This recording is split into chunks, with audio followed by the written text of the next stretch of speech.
Madam Speaker, I rise to present the budget for the year 2016-17. I am presenting this budget when the global economy is in a serious crisis. Global growth has slowed down from 3.4% in 2014 to 3.1% in 2015. Financial markets have been battered and global trade has contracted. Amidst all these global headwinds, the Indian economy has held its ground firmly. Thanks to our inherent strength and the policies of the government, a lot of confidence and hope continues to be built around India. The International Monetary Fund has hailed India as the bright spot amidst a slowing global economy. The World Economic Forum has said that India's growth is extraordinarily high. We accomplished this despite unfavorable conditions and despite the fact that we inherited an economy of low growth, high inflation and zero investor confidence in the government's capability to govern. We converted these difficulties and challenges into an opportunity. कश्ती चलाने वालों ने जब हार के दी पतवार हमें, लहर लहर तूफान मिले और मौज मौज मझधार हमें, फिर भी दिखाया है हमने और फिर ये दिखा देंगे सबको कि इन हालात में आता है दरिया करना पार हमें. Let us look at our achievements compared to the last 3 years of the previous government when growth had decelerated to 6.3%. The growth of the GDP has now accelerated to 7.6%. This was possible notwithstanding the contraction of global exports by 4.4% compared to 7.7% growth in the world exports during the last 3 years of the previous government.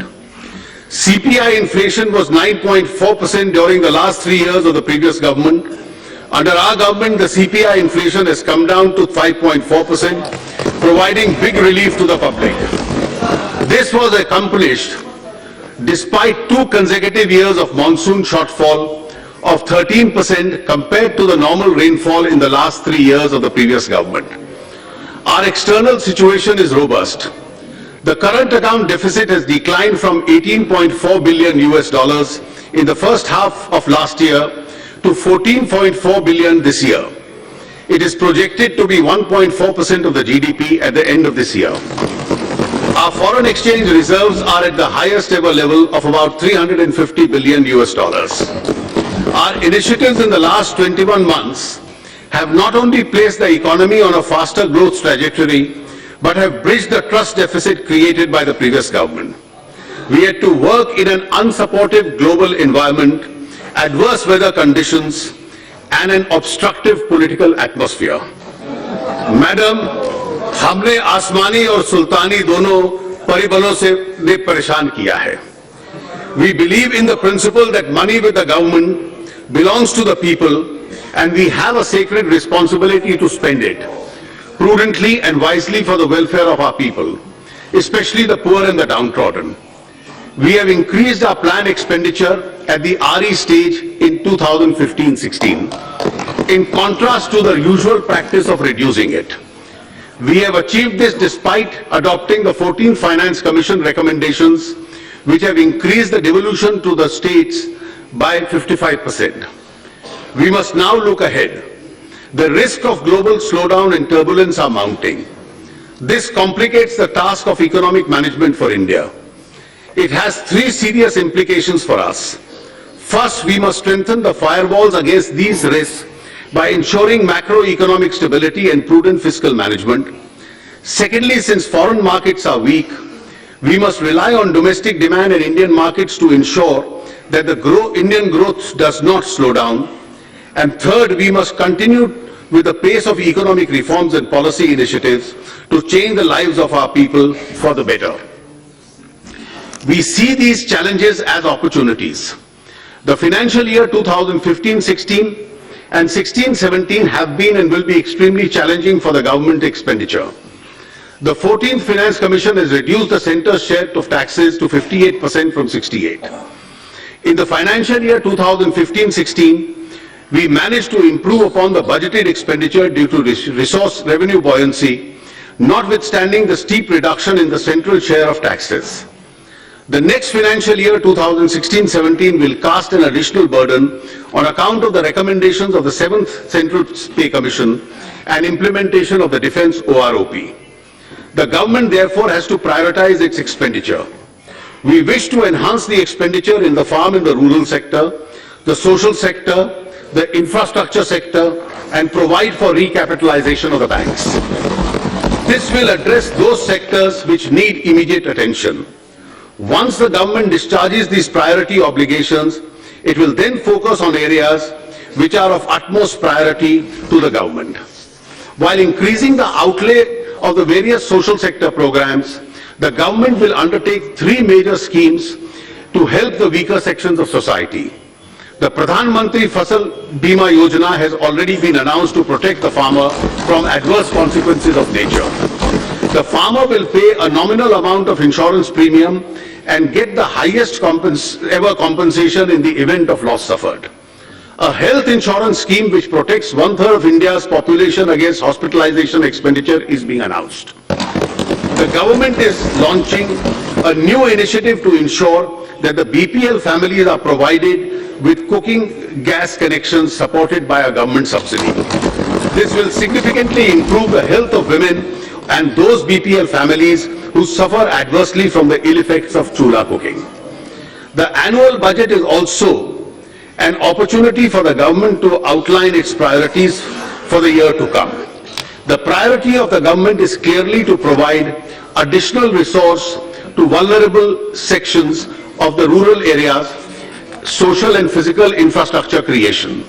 The government shall endeavour to continue with ongoing reform program and ensure the passage of the Constitution Amendment to enable the implementation of the Goods and Services Tax, the passage of the Insolvency and Bankruptcy Law, and other important reform measures which are pending before Parliament.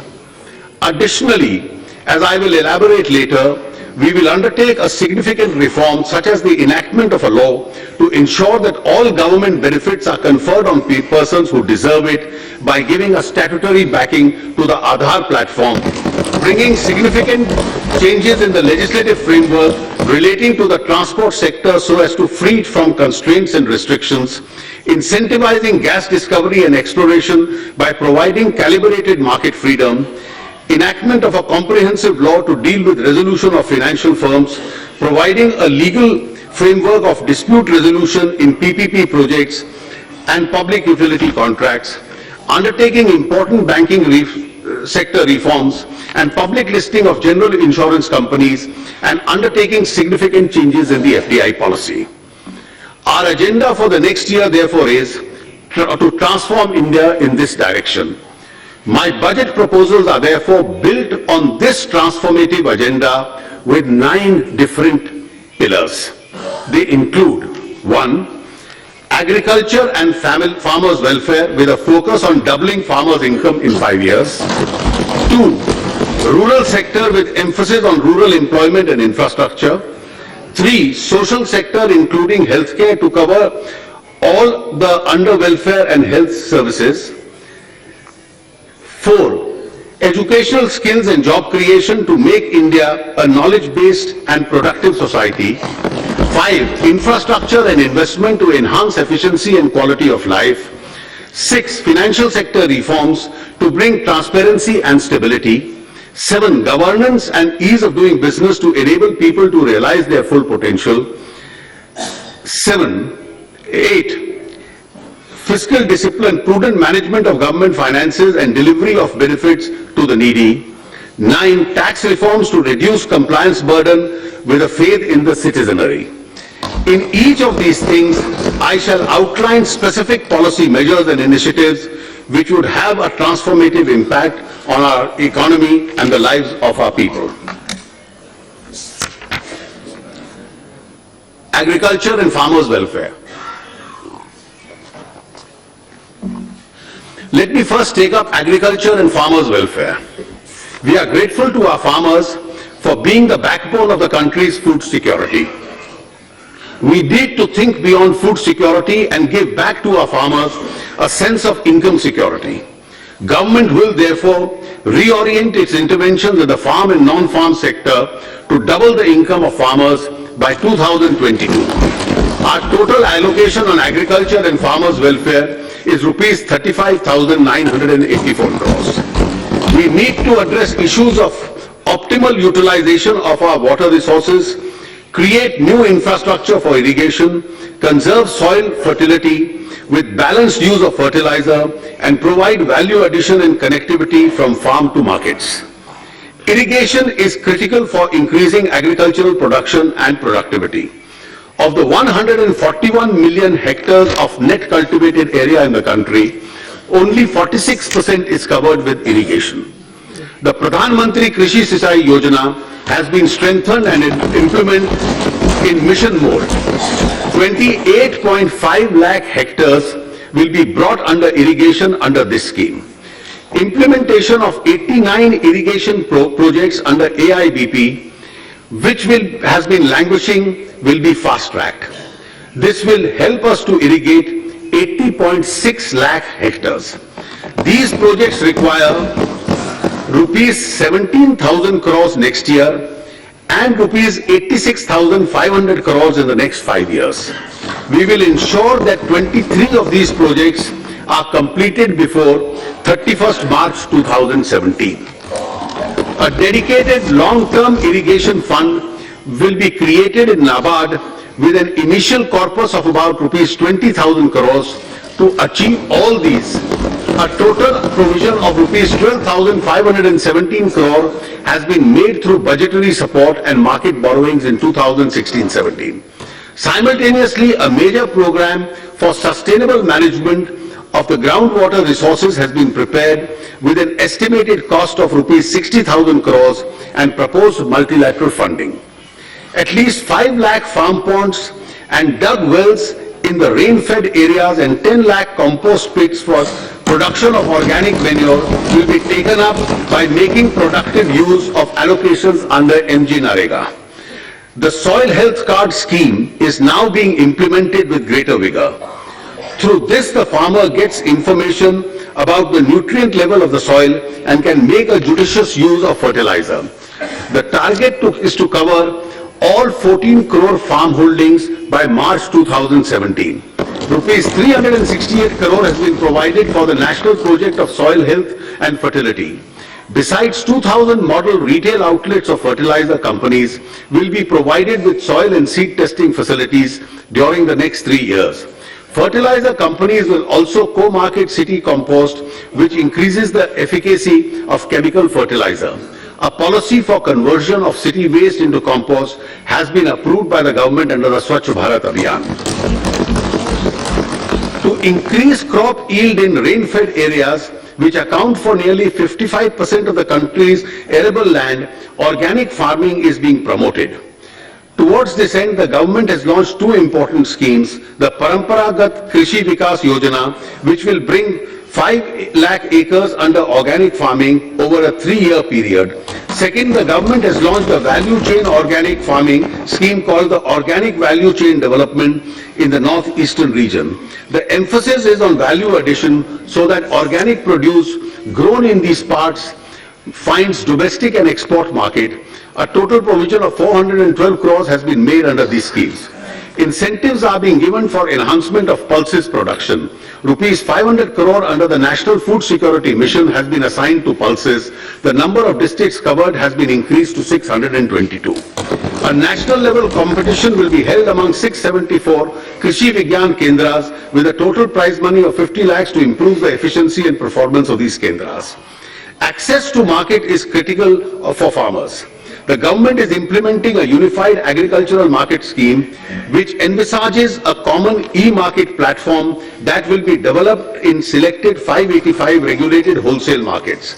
Amendment to the APMC Acts of the states are a prerequisite to join this e-platform. I am happy to inform that 12 states have already amended their APMC Acts and are ready to come on board. More states are expected to join this platform in the coming year.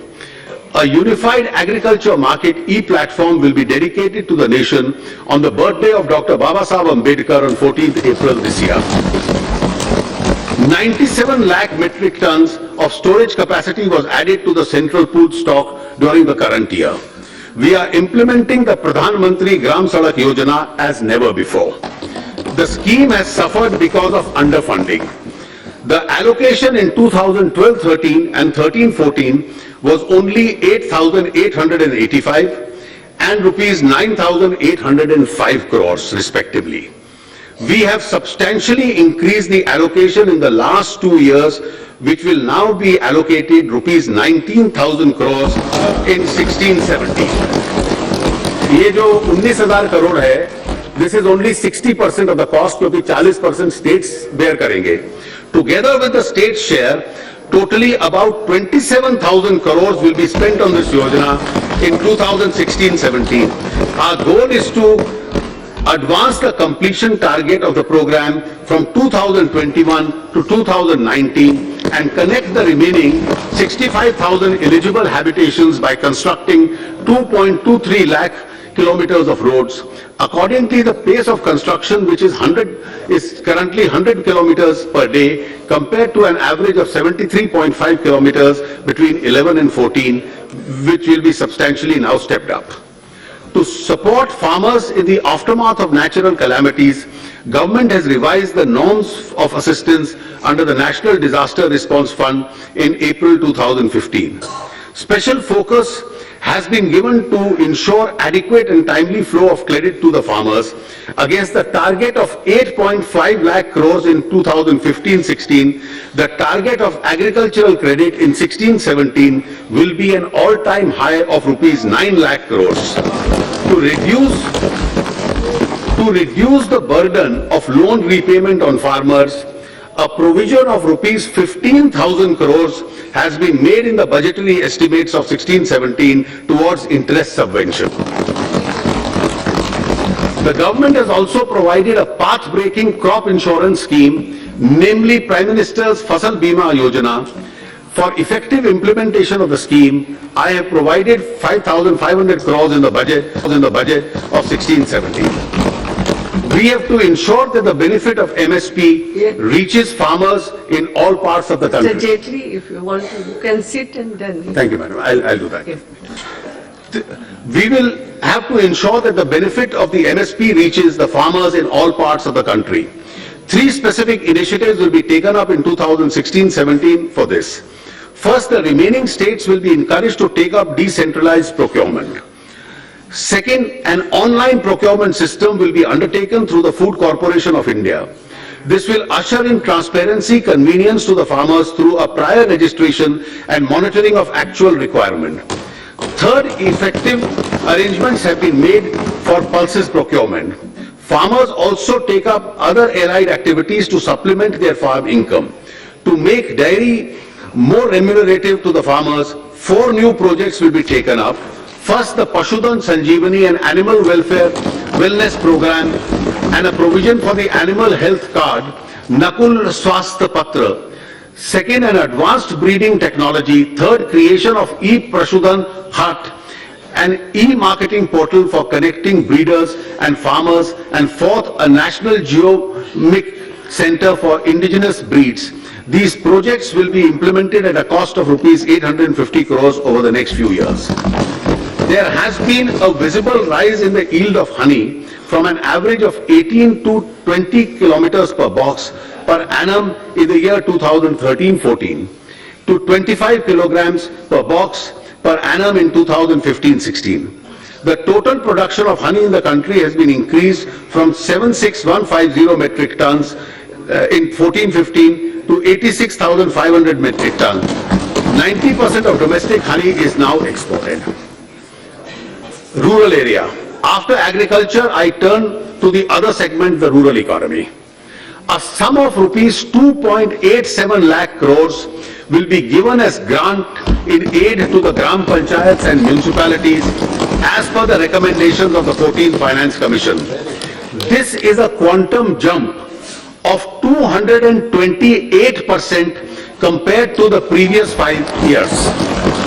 The funds now allocated will translate to an average assistance of over rupees 80 lakhs per Gram Panchayat and rupees 21 crore per local urban body.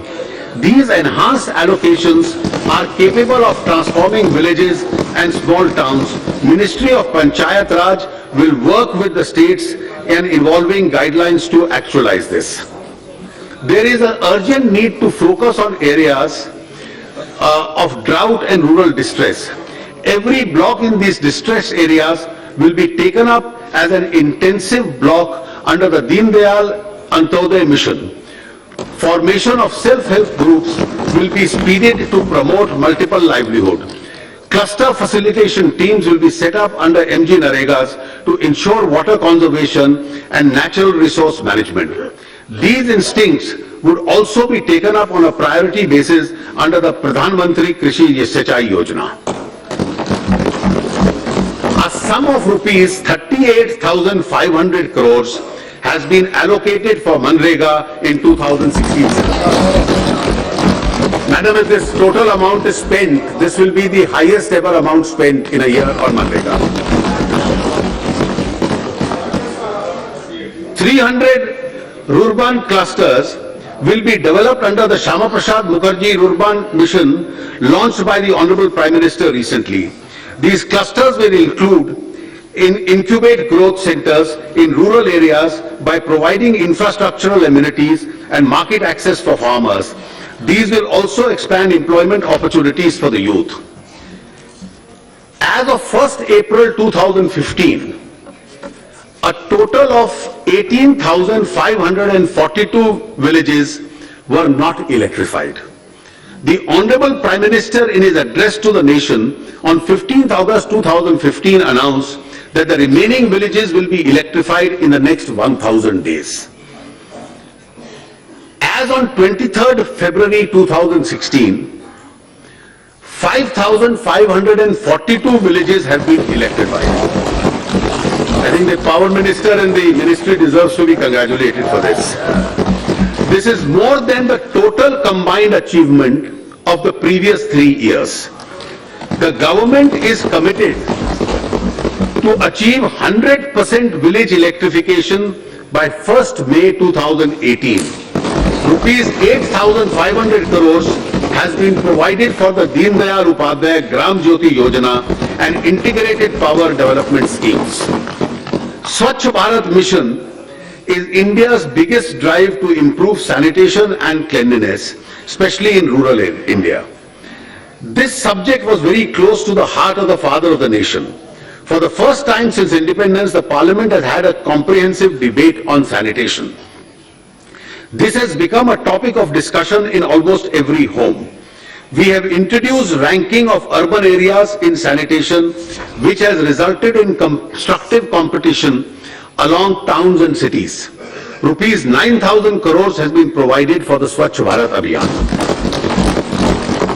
In order to continue this momentum, priority allocation from the centrally sponsored scheme will be made to reward villages that have become free from open defecation. We need to derive greater benefit from the demographic advantage. We need to spread digital literacy in rural areas. Of the 16.8 crore rural households, as many as 12 crore households do not have computers and are unlikely to have digitally literate people. We have approved 2 schemes to promote digital literacy: National Digital Literacy Mission and Digital Saksharta Abhiyan. We now plan to launch the Digital Literacy Mission scheme for rural India to cover around 6 crore additional households in the next 3 years. Details of this scheme will be spelled out separately. Modernization of land records is critical for dispute-free titles. The National Land Record Modernization Program has been revamped under the Digital India Initiative and will be implemented as a central sector scheme with effect from 1st April 2016. The revamped program will be built and an integrated land transformation management system. 150 crores has been provided for this purpose. Panchayat Raj institutions need to develop governance capabilities to deliver sustainable goals. It has therefore been proposed to launch a new restructured scheme, namely the Rashtriya Gram Swaraj Abhiyan, for which rupees 655 crore has been set aside. For rural development as a whole, I have allocated rupees 87,765 crores in this budget. Madam, may I continue now? Right. Stand. Social sector, including healthcare. When asked what he intends doing for regeneration of India, Swami Vivekananda had said, no amount of politics would be of avail until the masses in India are well educated, well fed and well cared for. I now proceed to present the key element of my proposal in the social sector.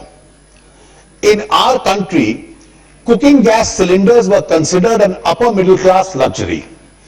Gradually it spread to the middle class, but the poor do not have access to cooking gas.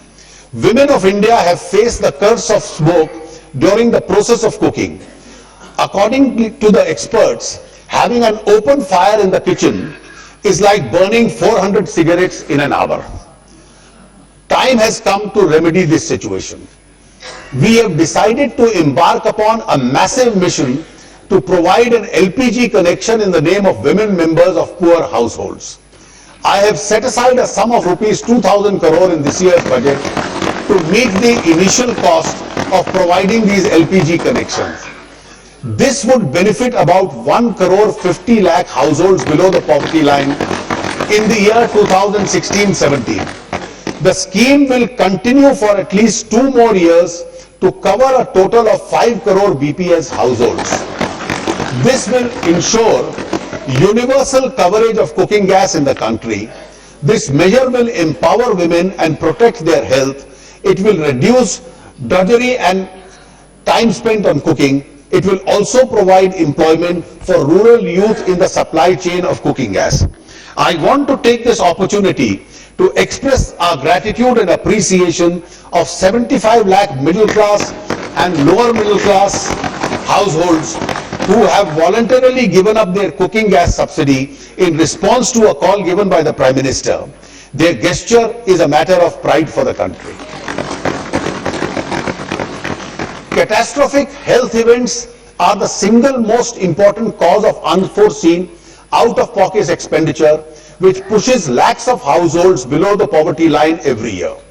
Serious illness of family members causes severe stress on financial circumstances of poor and economic weaker families, shaking the foundations of economic security.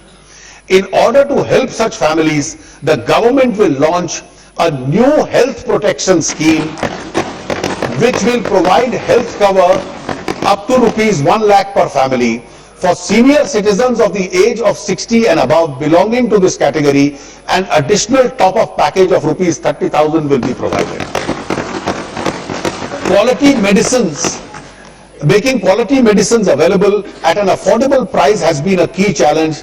This will reinvigorate the supply of generic drugs. 3,000 stores under the Prime Minister Jan Aushadhi Yojana will be opened during 2016-17. Almost 2.2 lakh new patients of end-stage renal diseases get added in India every year, resulting in an additional demand for 3.4 crore dialysis sessions. With approximately 4,950 dialysis centers in India, largely in the private sector, concentrated in major towns, the demand is only half met. Each dialysis session costs around rupees 2,000, an annual expenditure of more than rupees 3 lakhs. Besides, most families have to undertake frequent trips for long distance to access dialysis services, incurring heavy travel costs and low wages. To address this situation, I propose to start a national dialysis service program. Funds will be made available through a PPP mode under the National Health Mission to provide dialysis service in all district hospitals. To reduce cost, I propose to exempt certain parts of dialysis equipment from basic customs duty, excise CVD and SAD. Scheduled caste and scheduled tribe entrepreneurs are beginning to show great promise in starting and running. The Prime Minister has given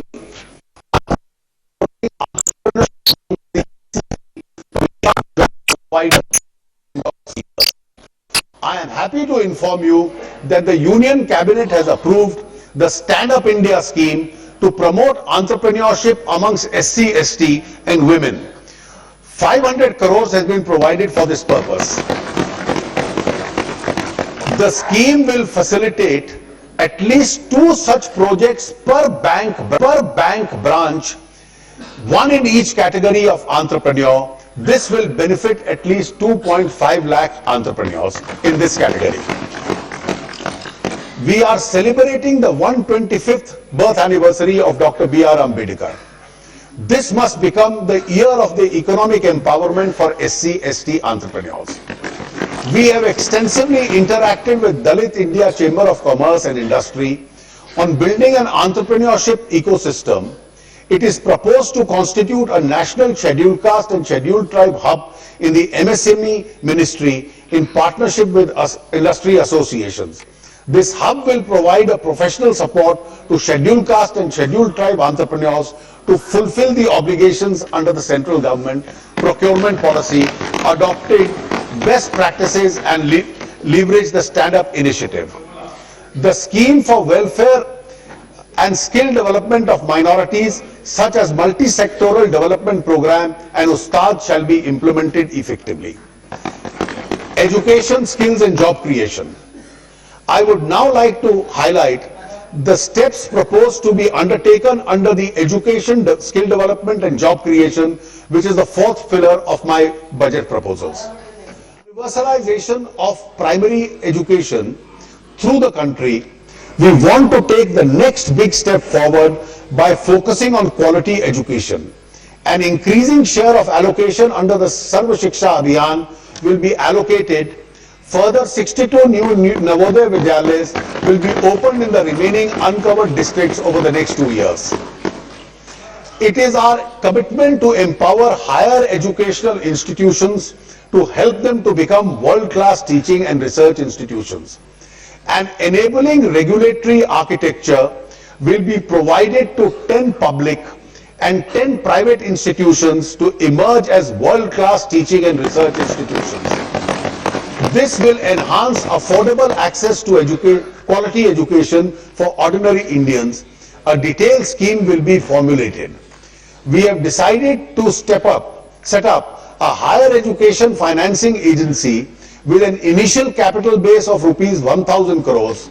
The HEFA will be a not-for-profit organization that will leverage funds for the market and supplement them with donations and CSR funds. These funds will be used to finance improvements in infrastructure in our top institutions and will be serviced through internal accruals.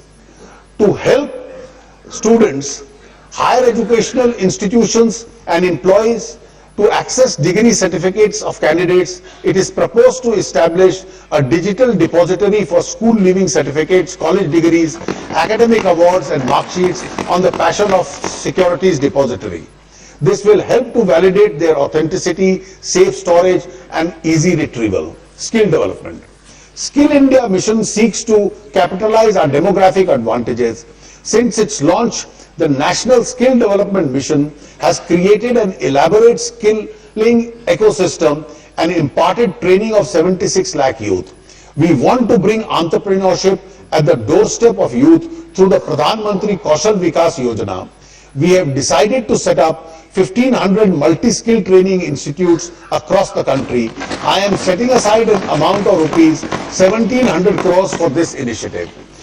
We have decided to set up a national board for skill development certificate in partnership with industry and academia. We propose to further scale up the Pradhan Mantri Kaushal Vikas Yojana to skill 1 crore youth over the next 3 years. Entrepreneurship education and training will be provided in 2,200 colleges, 300 schools, 500 government and ITIs, and 50 vocational training centers through a massive open online courses. Aspiring entrepreneurs particularly from those remote parts of the country, will become connected to mentors and credit markers. Job creation. In order to incentivize creation of new jobs in the formal sector, the government will pay the Employees Pension Fund contribution of 8.33% for all new employees enrolling in EPFO for the first 3 years of their employment. This will incentivize employers to recruit unemployed persons and also bring them into the books, the informal employees.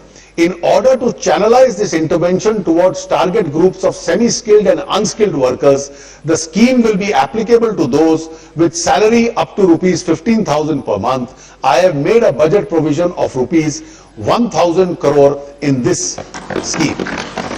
Further, Finance Bill 2016 proposes to broaden and liberalize the scope of employment generation incentives available under Section 80JJAA of the Income Tax Act. The deduction will be available not only to assessees deriving income from manufacturing of goods in a factory, but all assessees who are subject to statutory audit under this Act.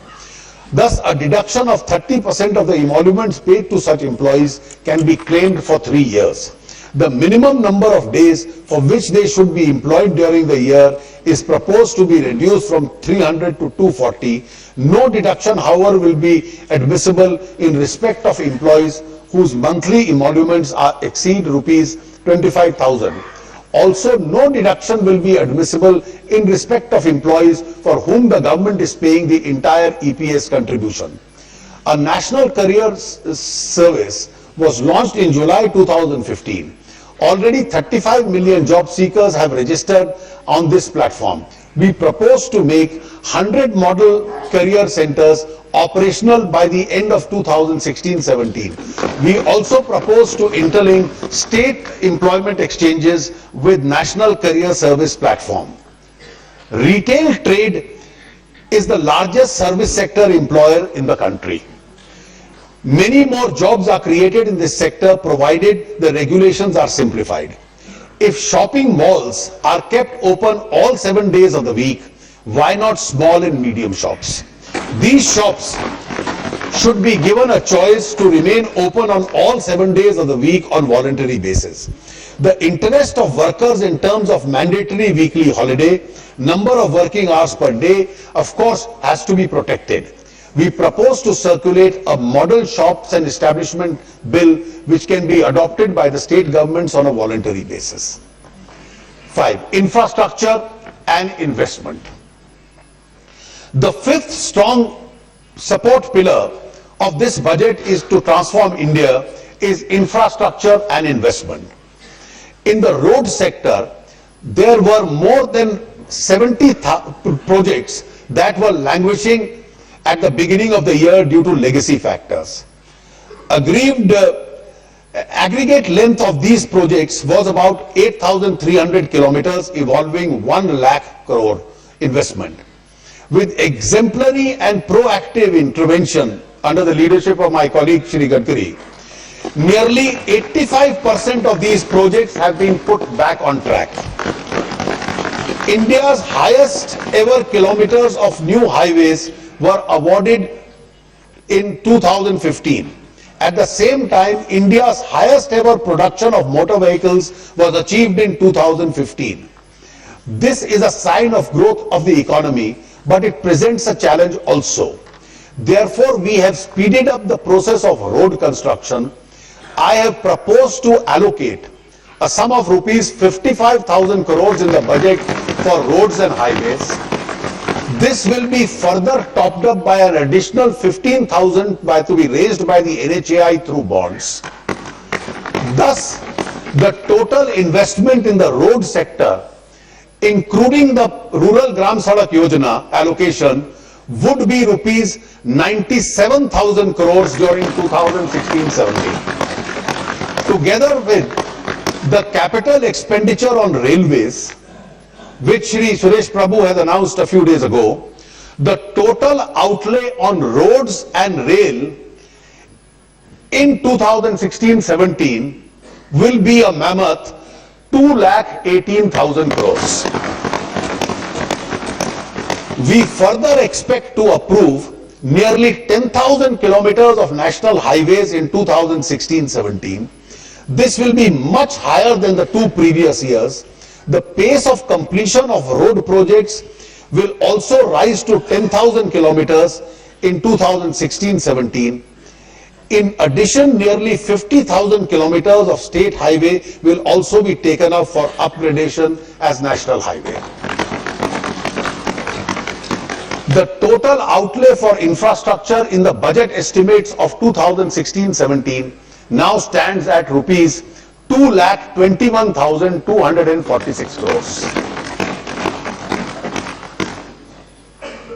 Madam, this is an important announcement. Passenger traffic on our roads has been made more efficient for the benefit of the common man and the middle class. This is a totally unreformed sector which suffers from several impediments. Abolition of permit Raj will be our medium-term goal. Government will enact necessary amendments in the Motor Vehicles Act and open up the road transport sector in the passenger segment. An enabling ecosystem which will provide for the which will be provided for the states which will have a choice of adopting the new legal framework. Entrepreneurs will be able to operate buses on various routes subject to efficiency and safety norms.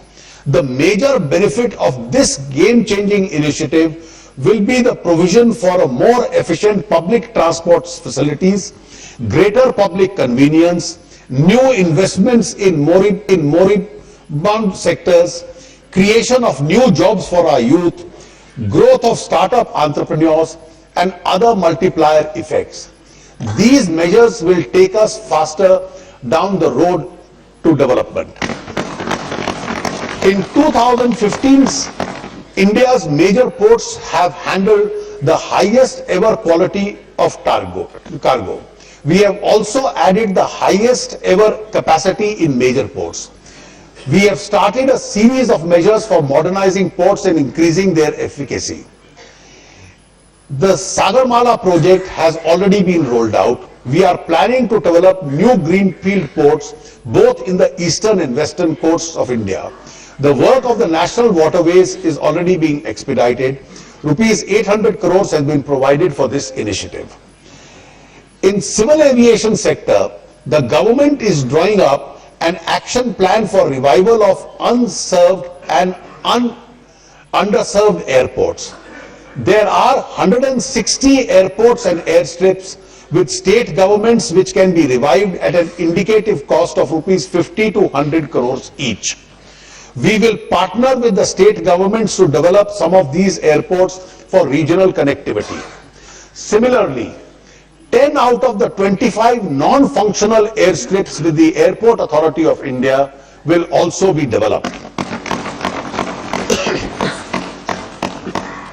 Another major announcement. India is blessed with rich natural resources, including oil and gas.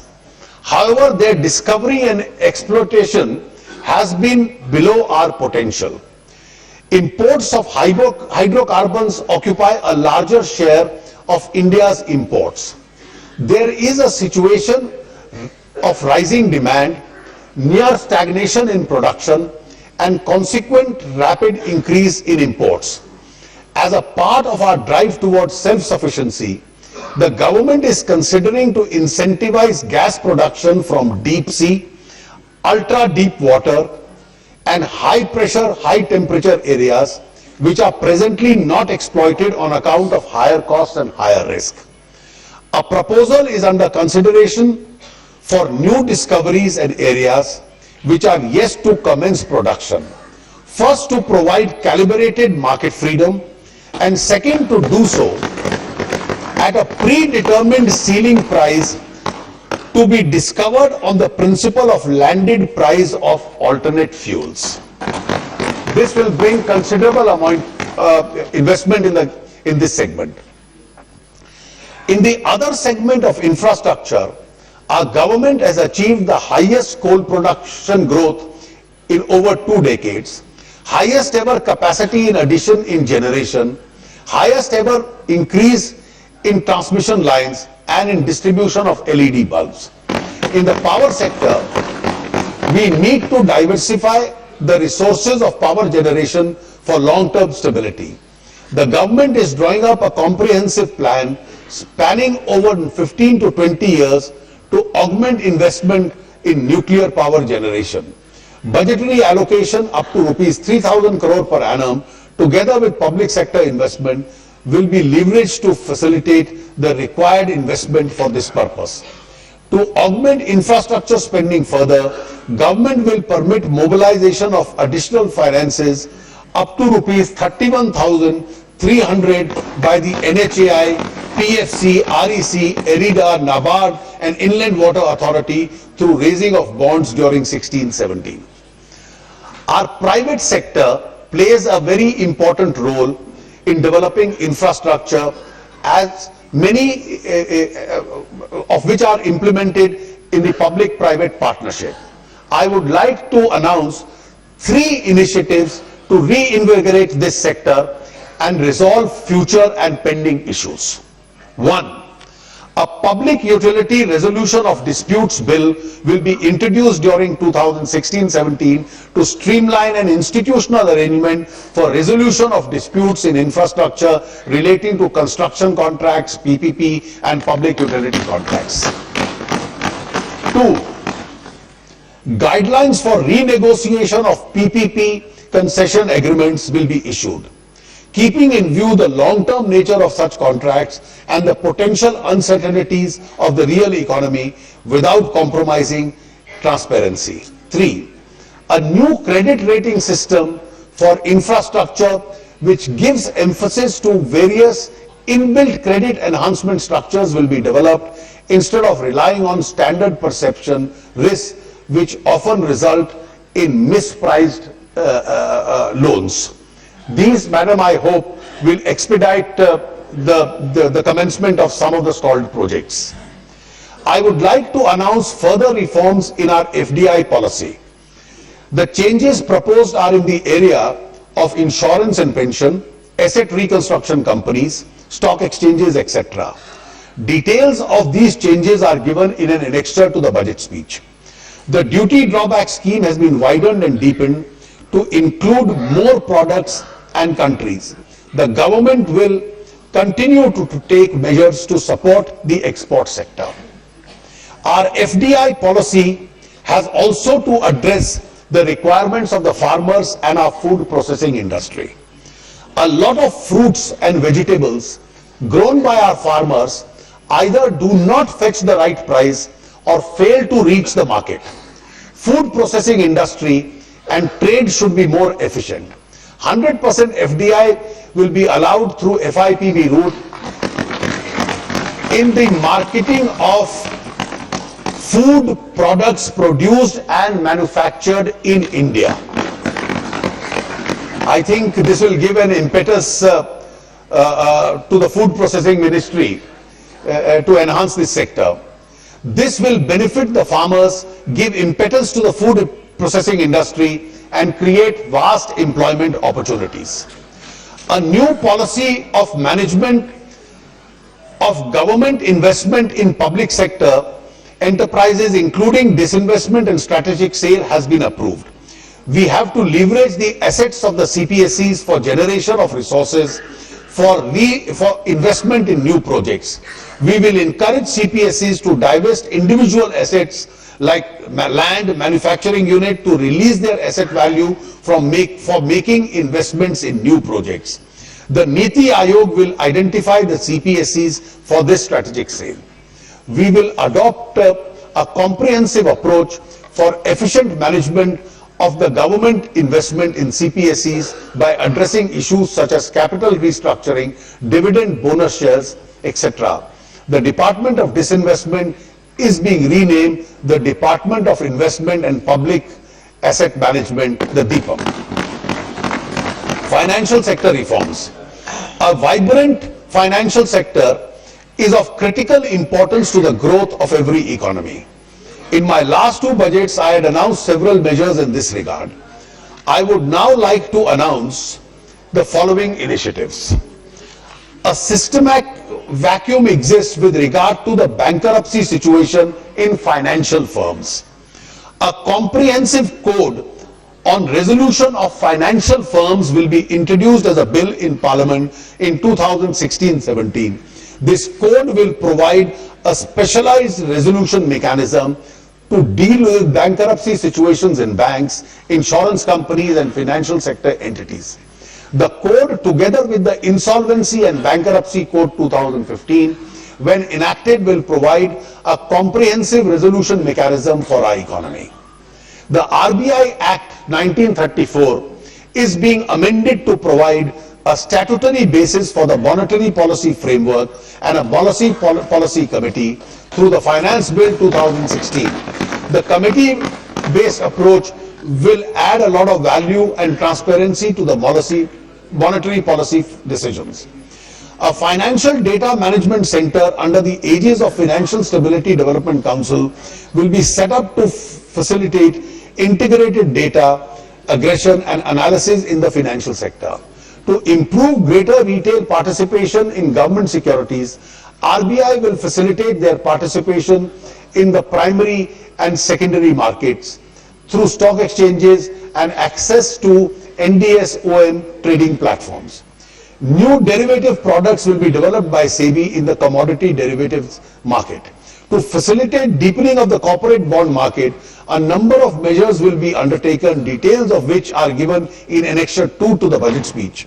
An enactment of the Insolvency and Bankruptcy Code will provide a major boost to the development of the corporate bond market.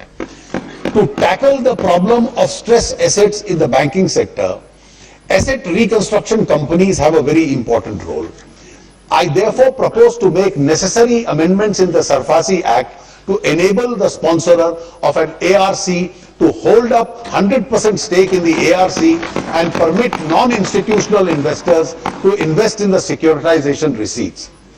In the recent past, there have been instances of people in various parts of the country being defrauded by illicit deposit-taking schemes. The worst victims of these schemes are poor and the financially illiterate. The operation of such schemes are often spread across many states. I therefore propose to bring a comprehensive central legislation in 2016-17 to deal with the menace of such schemes. I propose to amend the SEBI Act 1992 in the coming year to provide for more number of benches of the Security Appellate Tribunal. As honorable members are well aware, the strength of the financial sector is dependent on a strong and well-functioning banking system. We have already a comprehensive plan for rebanking the public sector banks, Indradhanush, which is under implementation. We are now confronted with a problem of stress assets in public sector banks, which is a legacy of the past. Several steps have already been taken in this regard. We are not interfering in the lending and personal matters of the bank. Structural issues have been addressed in various sectors like power, coal, highways, sugar and steel. The banks are putting in special effort to effect recoveries and focus on reviving stalled projects. To support the banks in this effort, as well as to support credit growth, I have proposed an allocation of rupees 25,000 crores in the budget estimate of 16-17 towards recapitalization of the public sector banks. If additional capital is required by these banks, we will find resources for doing so. We stand solidly behind these banks. Our public sector banks will be strong and competitive.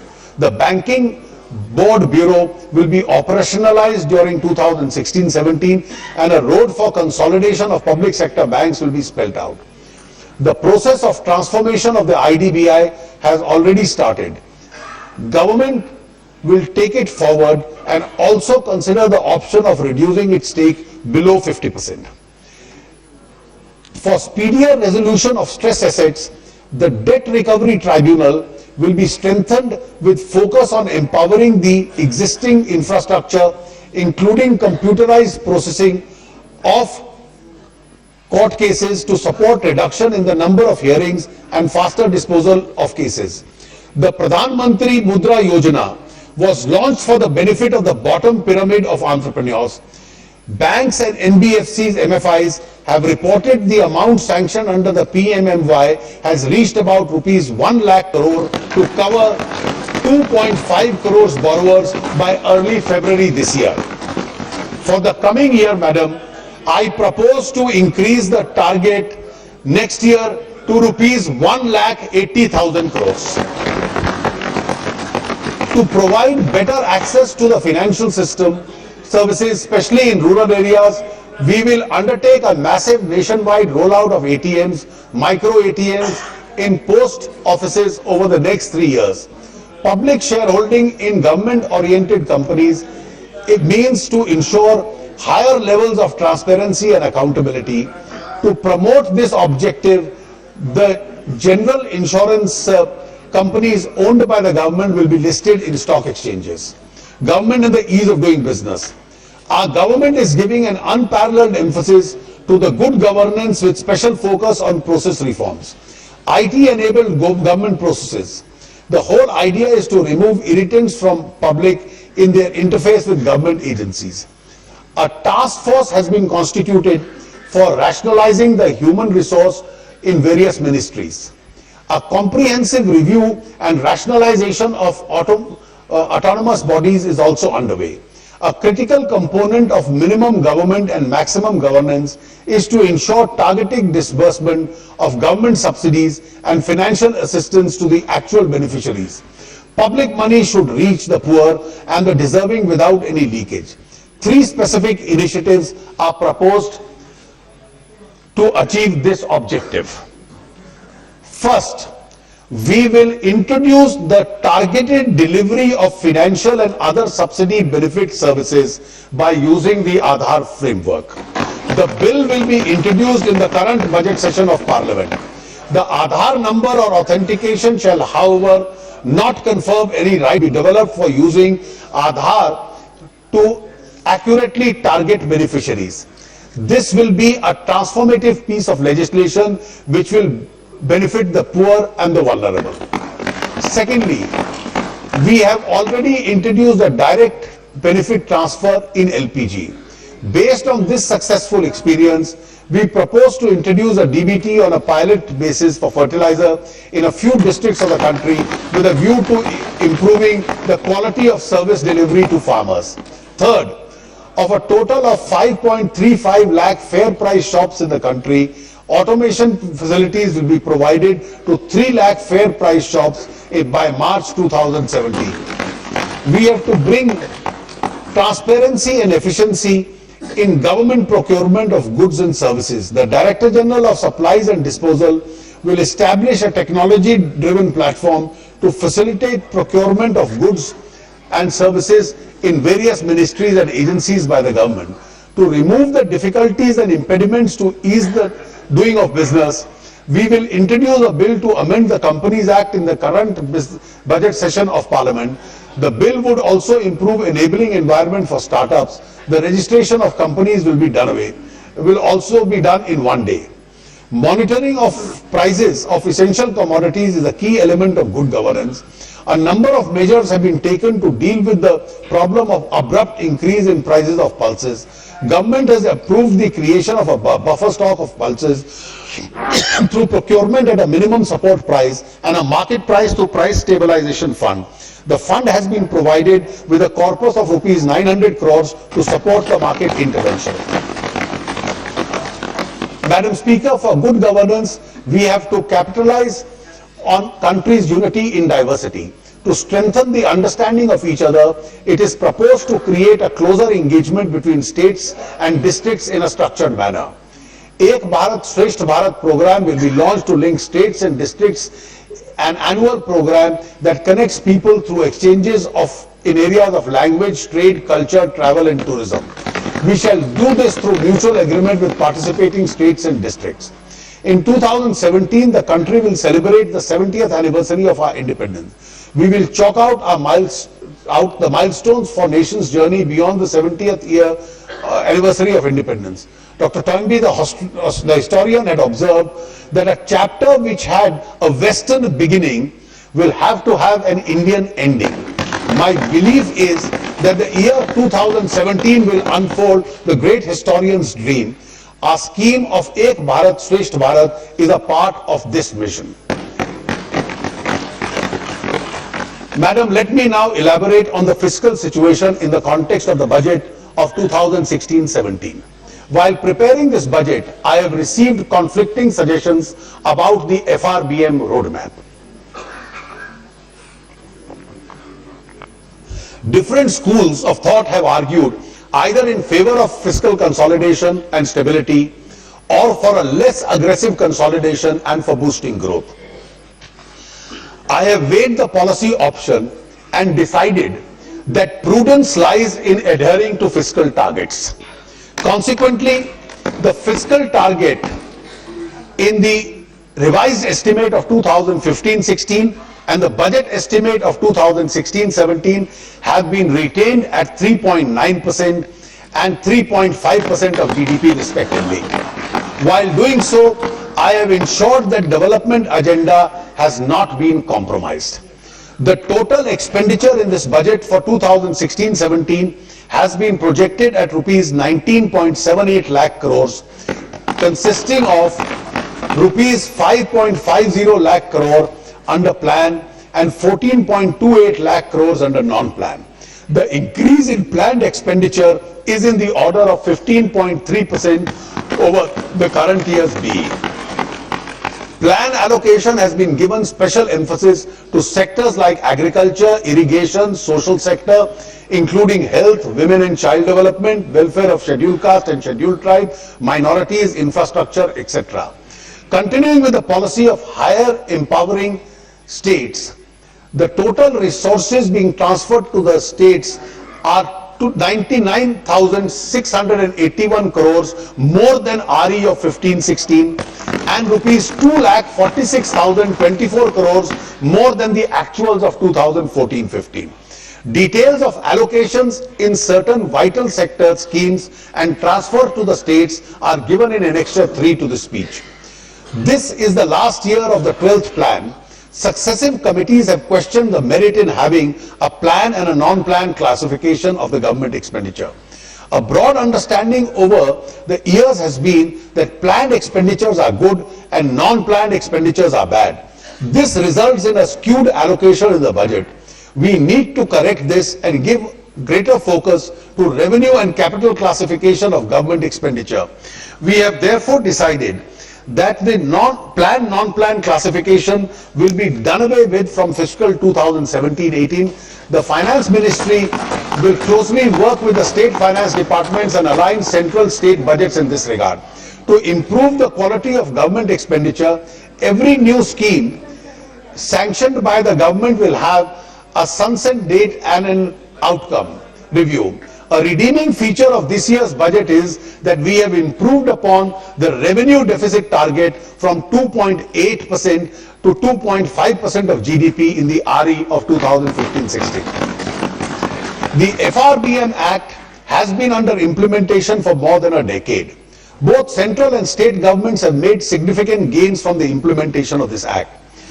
There is now a school of thought which believes that instead of a fixed number as a fiscal target, it may be better to have a fiscal target range as the target, which would give necessary policy space to the government to deal with dynamic situation. There is also a suggestion that fiscal expansion or contraction should be aligned with credit contraction or expansion respectively in the economy.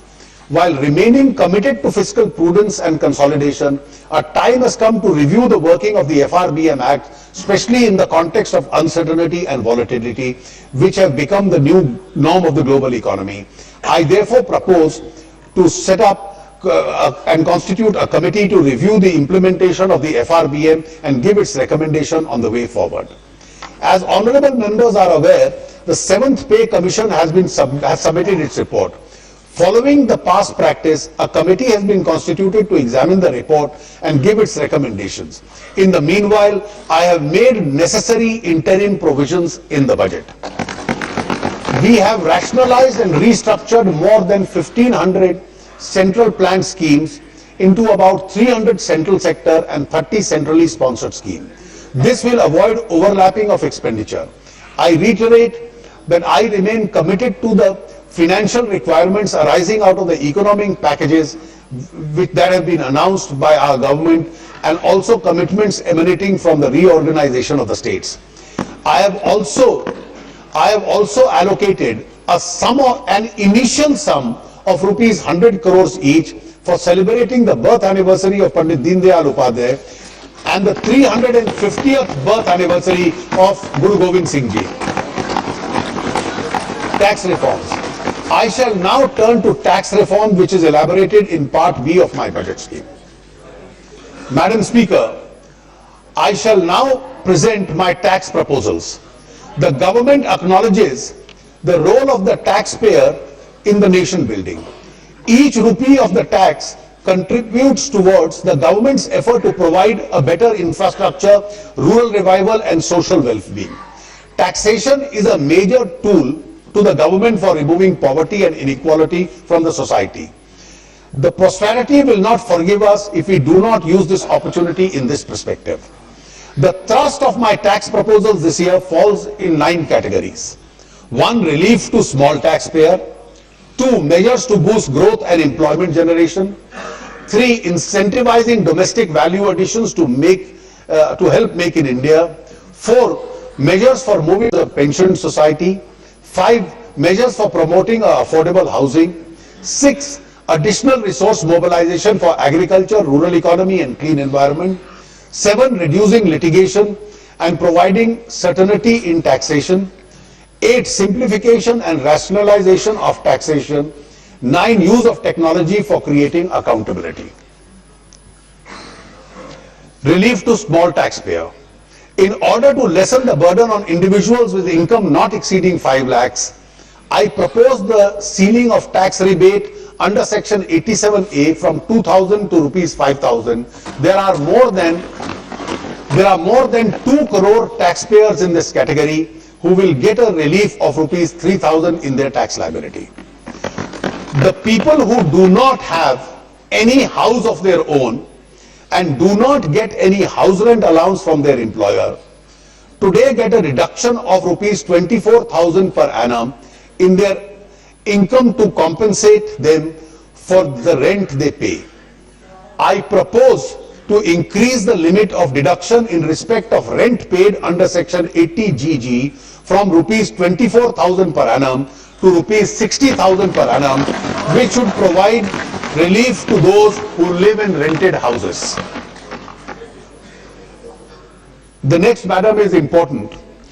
Presumptive taxation schemes under section 44AD of the Income Tax Act is available for small and medium enterprises, that is non-corporate businesses, with a turnover or gross receipts not exceeding 1 crore rupees. At present, 33 lakh small business people avail of this scheme, which frees them from the burden of maintaining detailed books of account and getting audits done. I propose to increase the turnover limit under this scheme to rupees 2 crores, which will bring big relief to a category of assessees in the MSME category. That is to say, anyone with a turnover in business of 2 crores, there will be a presumptive income of 8%. I also propose to extend the presumptive income taxation scheme to all professionals with gross receipts up to 50 lakhs with a presumption of profit in 50% of their gross receipts. Madam, this for small businesses and all professionals, this will bring tremendous ease in their taxation matters. Measures to boost growth and employment generation. I had in my last budget speech mooted a proposal to reduce the rate of corporate tax from 30 to 25% over a period accompanied by rationalization of removal of various tax exemptions and incentives. In any case, the effective rate of tax paid by the companies comes to an average of 24.67 because of various exemptions which they are availing of. A phasing out plan of these exemptions and tax incentives was placed in the public domain. We have received a large number of constructive suggestions. The final phasing out of exemptions is given in an annexure to this speech. The highlights are as follows. The accelerated depreciation provided under the Income Tax Act will be limited to a maximum of 40% with effect from 1st April 2017. The benefit of deductions of research would be limited to 150% from 1st April 17 and 100% from 1st April 2020. The benefit of Section 10AA to a new SEZ will be available to units which commence activity before 31/3/2020. The weighted deduction under 35 CCD for a skill development will continue up to 1/4/2020. The reduction in corporate tax has to be calibrated with additional revenue expected from the incentives being phased out. The benefits of phasing out of exemptions are available to the government only gradually. In the first phase, therefore, I propose the following two changes in the corporate income tax rates.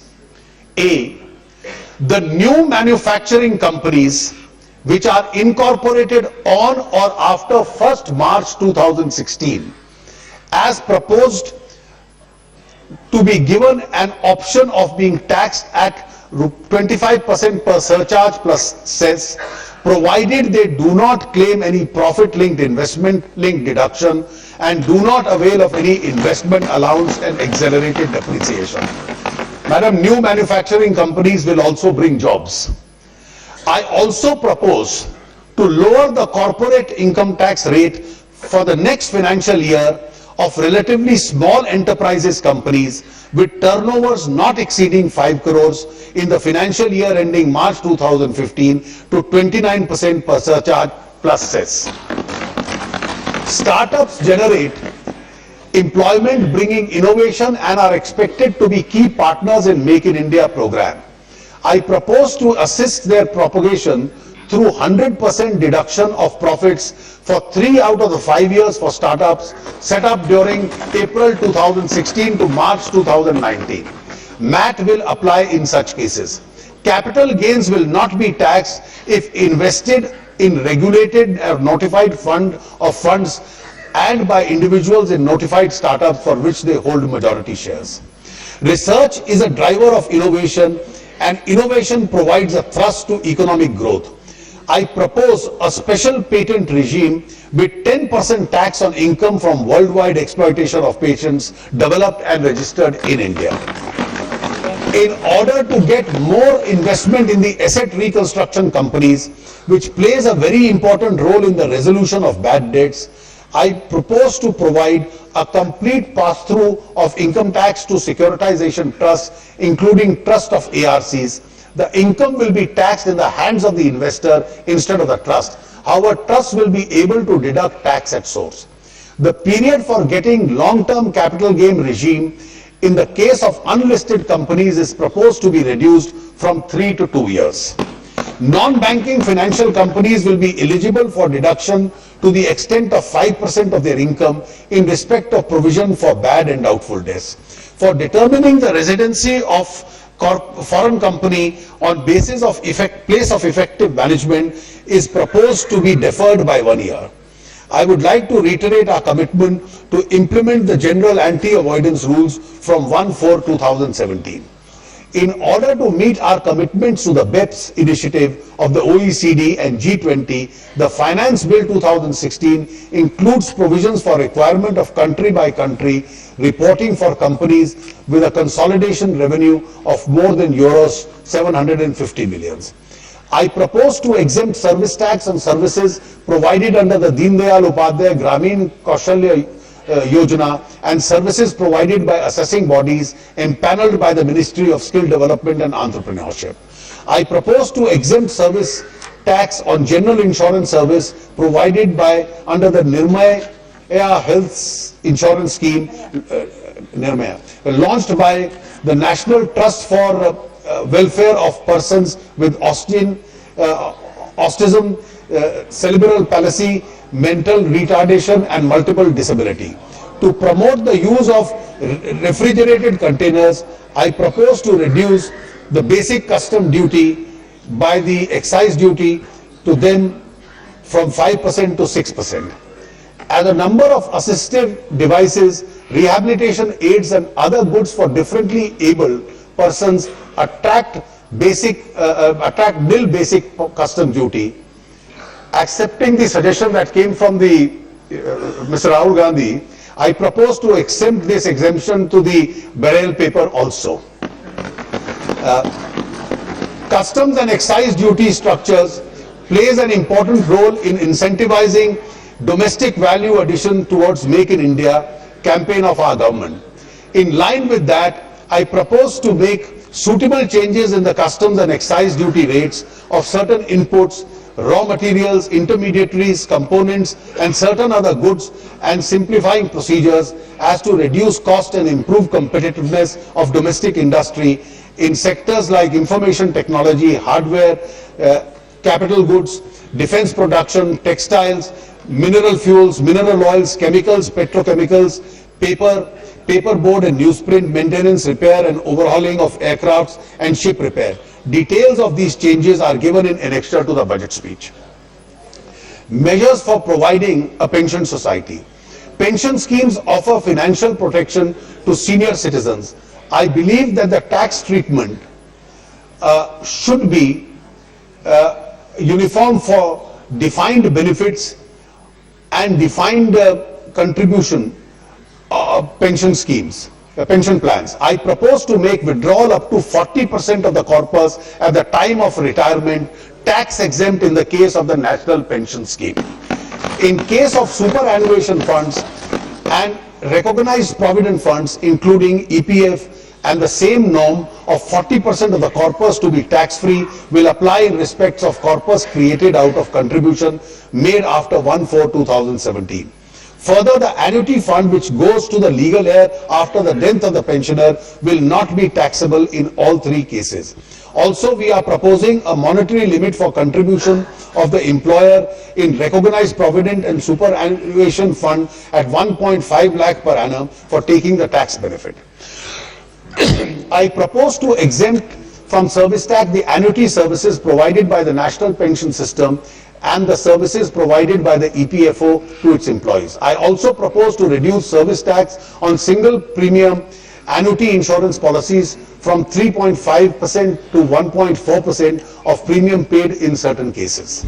Measures to promote affordable housing. The Pradhan Mantri Awas Yojana embodies the assurance of the government to address the housing needs of all and more specifically the poor in a time-bound manner. Construction of housing creates considerable employment opportunities as well.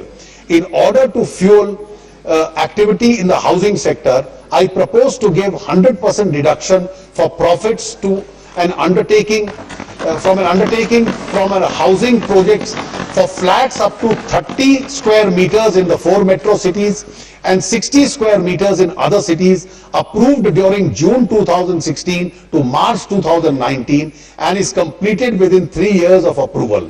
Minimum alternative tax will however apply to these undertakings.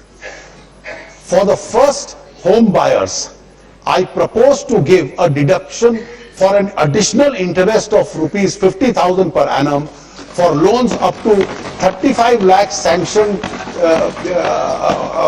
during the next financial year, provided value of the house does not exceed 50 lakhs.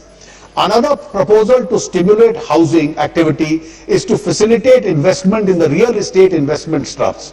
I propose that any distribution made out of the income of the SPV by the REITs or the InvITs having specified shareholding will not be subject to the dividend distribution tax. It is proposed to exempt service tax on construction of affordable housing up to 60 square meters under any scheme of central or state government, including the PP scheme. I also propose to extend excise duty exemptions presently available to concrete mix manufactured at sites for the use of constructions at such sites to ready mix concrete.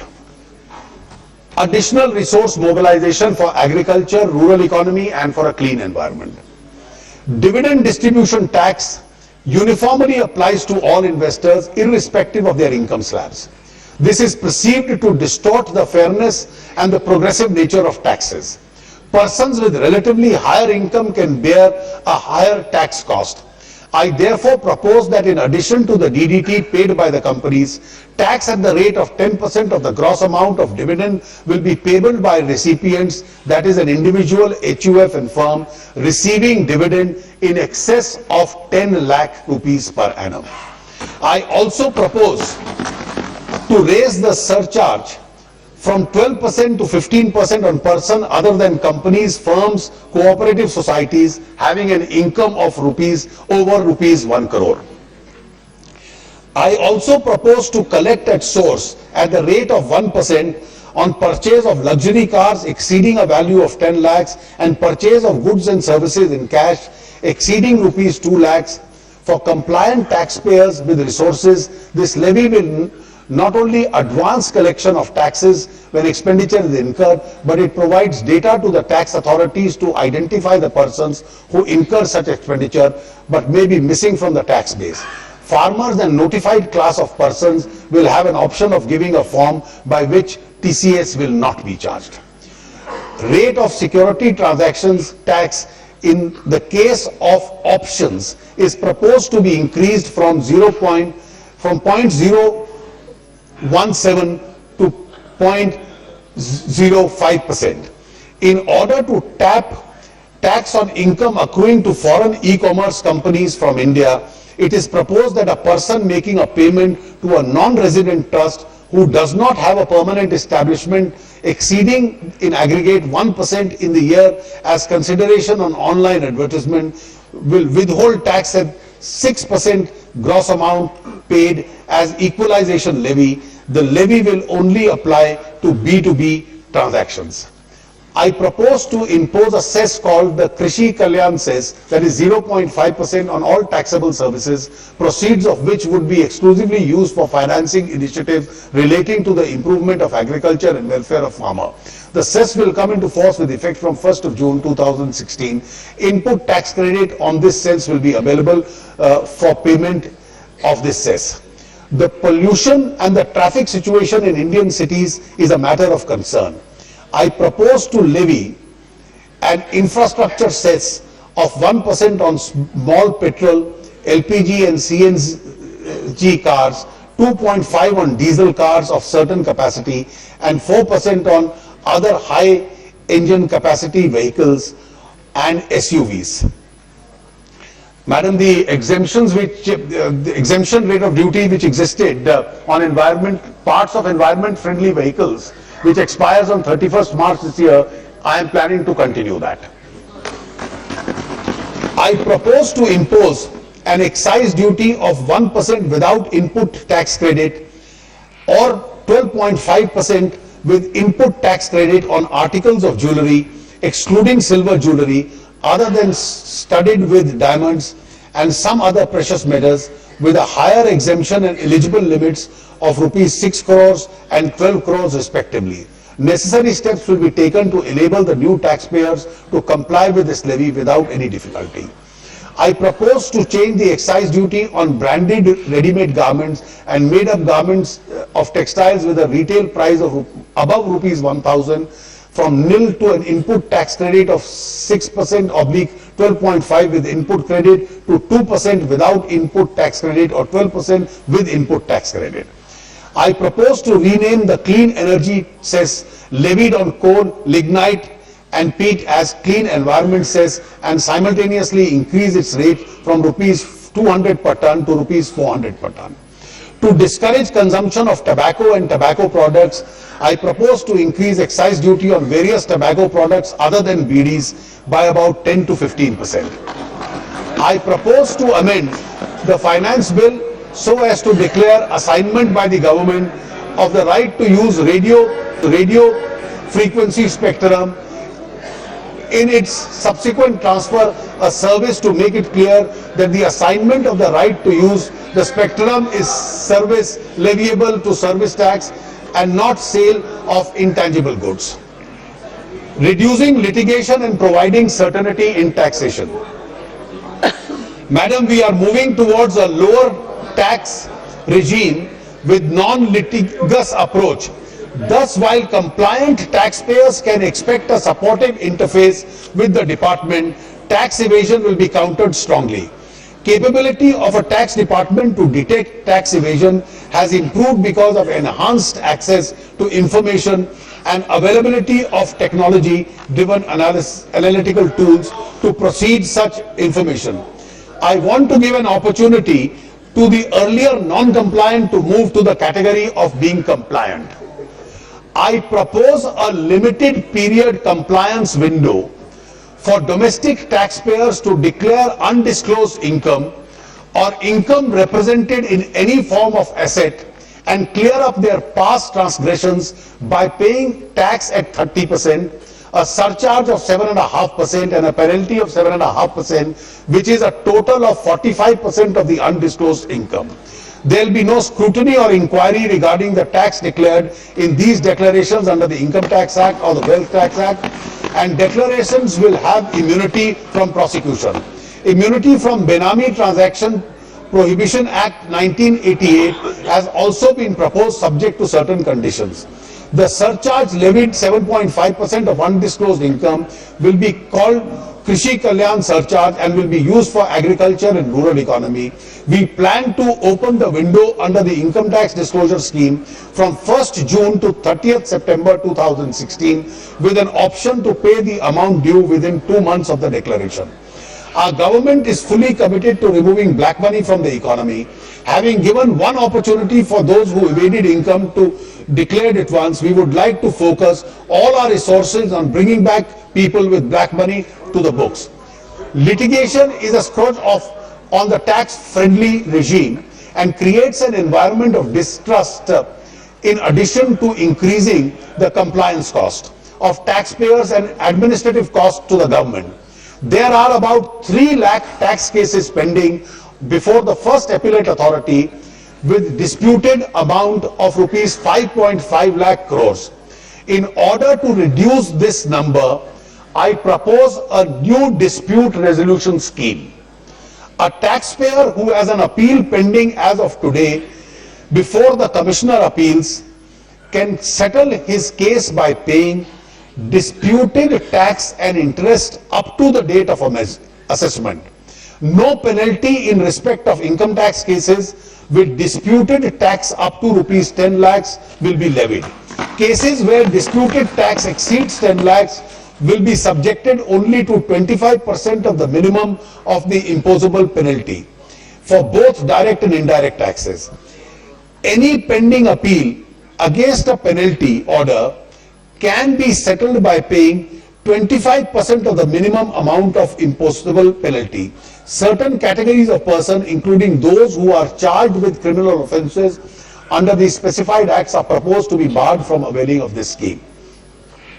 I had in my budget scheme of July 2014 assured that this government would not retrospectively create a fresh taxation liability. I had hoped then that cases pending in various courts and other legal fora relating to certain retrospective amendments undertaken to the Income Tax Act 1961 through the Finance Act of 2012 would soon reach their logical conclusion. I would like to reiterate that we are committed to provide a stable and predictable taxation regime. We will not resort to such an amendment in future. I had also announced a high-level committee which would oversee any fresh case where the assessing officer proposes to assess or reassess the income in respect of indirect transfers by applying the retrospective amendment. In order to allay any fears of tax adventurism, the committee will now be chaired by the Revenue Secretary and consist of the chairman, CBDT, and an expert from outside. The committee will effectively oversee the implementation of this assurance. In order to give an opportunity for past cases which are ongoing under the retrospective amendment, I propose a one-time scheme for dispute resolution for them, in which, subject to their agreeing to withdraw their pending appeals lying in any court or tribunal or any proceeding for arbitration, mediation, etc. under BIPA, they can settle the case by paying the tax areas, in which case the liability of interest and penalty shall be waived. Levy of heavy penalty for concealment of income has over the years resulted in a large number of disputes, despite a number of decisions of the Apex Court on interpretation of statutory provisions and principles guiding the imposition of the penalty. At present, the income tax officer has a discretion to levy penalty at rupees 100% to 300% of the tax sought to be evaded. I propose to modify the entire scheme of penalty by providing a different categories of misdemeanors with graded penalty, and therefore substantially reducing the discretionary power of the tax officer. The penalty rates will now be 50% of the tax in the case of underreporting of income and 200% in tax where there is misreporting of fact. Remission of penalty is also proposed in certain circumstances where taxes are paid and appeal is not filed. Another issue which has led to considerable number of disputes is the quantification of disallowance of expenditure relating to exempt income under section 14A of the Income Tax Act. I propose to rationalize the formula in Rule 8D governing such quantification. The said rule is being amended to provide that disallowance will be limited to 1% of the monthly average value of investment yielding exempt income, but not exceeding the actual expenditure claimed. As another taxpayer-friendly measure, I propose to provide a limit of 1 year for disposing of petitions for taxpayers seeking waiver of interest and penalty. The Income Tax Department is also issuing instructions for making it mandatory for assessing officers to grant stay of demand once the assessee pays 15% of the disputed demand, while the appeal is pending before the Commissioner of Income Tax Appeals. In case of deviations, the assessing officer has to take orders from his superiors. The tax officer also has an option to the superior officer in case he does not agree with conditions of stay order passed by the subordinate officer. In order to remove the backlog of cases, we are creating 11 new benches of the Customs, Excise and Service Tax Appeal Tribunal, CSTAT. The monetary limit for deciding appeal by a single member bench is proposed to be enhanced from rupees 15 lakhs to rupees 50 lakhs. I also propose to amend the Senvet Credit Rules 2004 so as to improve the credit flow, reduce the compliance burden, associated litigation, particularly those relating to apportionment of credit between exempted and non-exempted final products and services. The amendments in these rules will also enable manufacturers with multiple manufacturing units to maintain a common warehousing for inputs and distribution of inputs with credits to the individual manufacturing units. Simplification and rationalization of taxation. The government has already accepted many recommendations of the Tax Administration Reform Committee, and I propose to accept a large number of recommendations of the Justice Ishwar Committee in this budget. To reduce multiplicity of taxes associated cascading and to reduce costs of collection, I propose to abolish 13 different cesses levied by various ministries in which the revenue collection is less than rupees 50 crores a year. To improve a cash flow position of the small taxpayer who get their funds blocked due to current TDS provisions, I propose to rationalize TDS provisions for income tax. The details are given in an annexure to this speech. Non-residents without PAN are currently subject to a higher rate of TDS. It is proposed to amend the relevant provisions to provide that on furnishing an alternate document, the higher rate will not apply. The facility for revision of returns hereto will be available to a service tax assessee only is being extended to a central excise assessee also. I propose to provide for an additional option to the banking companies and financial institutions, including non-banking financial companies, for reversal of the input credits with respect to non-taxable services provided by them by way of extending deposits and loans and advances. Our government has taken number of steps to reduce the cargo release time and the transaction cost of exempt trade.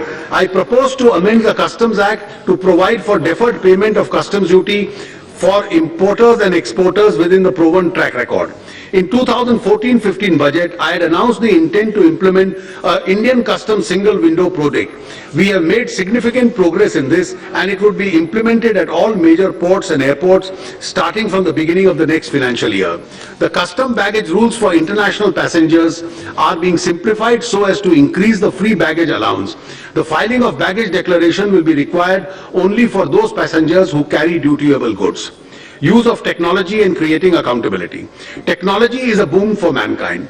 We plan to use technology in the taxation department in a big way to make life simpler for law-abiding citizens and also for data mining to track tax evaders. A pilot was run in 2015-16 for e-assessments to obviate the requirements of taxpayers to visit the income tax office. I propose to expand the scope of e-assessments to all assessees in 7 mega cities in the coming years. The case selected for scrutiny will be scrutinized in an e-environment where, unless the assessee himself wants to be heard or for special reasons to be recorded, the assessing officer wants to hear the party, there will be no face-to-face contact of the IT department and the assessee. The Income Tax Department will fully expand the pilot initiative of e-Sahyog with a view to reduce compliance costs, especially for small taxpayers. The object of e-Sahyog project will be to provide online mechanism to resolve mismatches in income tax returns without requiring taxpayers to attend the income tax office. I propose that in matters pertaining to income tax, government will pay an interest at the rate of 9% as against a normal 6% in case there is a delay in giving effect to an appellate order beyond 90 days. The officers who delay it will be accountable for the loss to the government. I also propose to change the procedure to provide for a shift from physical controls to record-based control for customs bonded warehouses supported by sophisticated IT systems. Madam Speaker, my direct tax proposals would result in a revenue loss of rupees 1,060 crores and my indirect tax proposals will yield rupees 20,670. Thus, the net impact of all tax proposals would be a revenue gain of rupees 19,610 crores. Madam Speaker, this budget is being presented amidst the global and domestic headwinds. There are several challenges. We see them as opportunities. I have outlined the agenda of our government to transform India for the benefit of the farmers, the poor and the vulnerable. Madam Speaker, it is said that champions are made out of something they have deep inside them, a desire, a dream, a vision. We have a desire to provide socio-economic security to every Indian, especially the farmer, the poor and the vulnerable. We have a dream to see a more prosperous India and a vision to transform India. With these words, Madam, I commend the budget to this House for acceptance.